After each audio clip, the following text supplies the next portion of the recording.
At ito na nga, excited na excited ang baby Tyro namin kasi pupunta daw siya ng Jollibee. May bagong bukas kasi dito na Jollibee sa may Pututan, so kailangan namin sitahin. May nakuha siyang ampaw nung birthday niya, kaya yun ang gagamitin natin. Ito ang gagamitin natin, baby, ha? Ano bang kakainin mo sa Jollibee? Sige, di Diyos ka taple ka chicken. Okay, sige.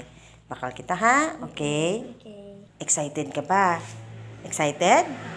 Oh, really? Okay, sige. Punta tayo ng Jollibee. Okay. At ito na nga, dito na nga kami sa tapat ng Jollibee. Baby Tyron, are you excited?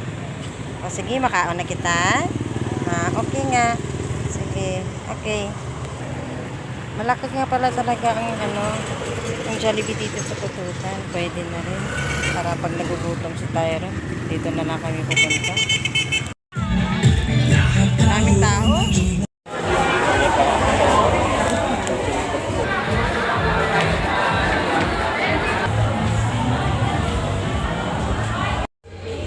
Ito na nga. Masayang-masayang baby namin kasi nagkain na sa lutsa nito. Tyron, happy ka? Sarap?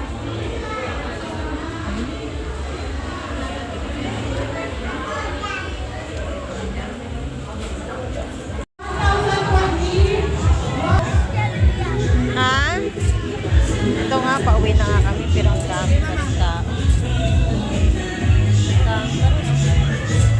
Pero nga, bago kami uwi, nagpa-picture muna si Taro kasi, oo,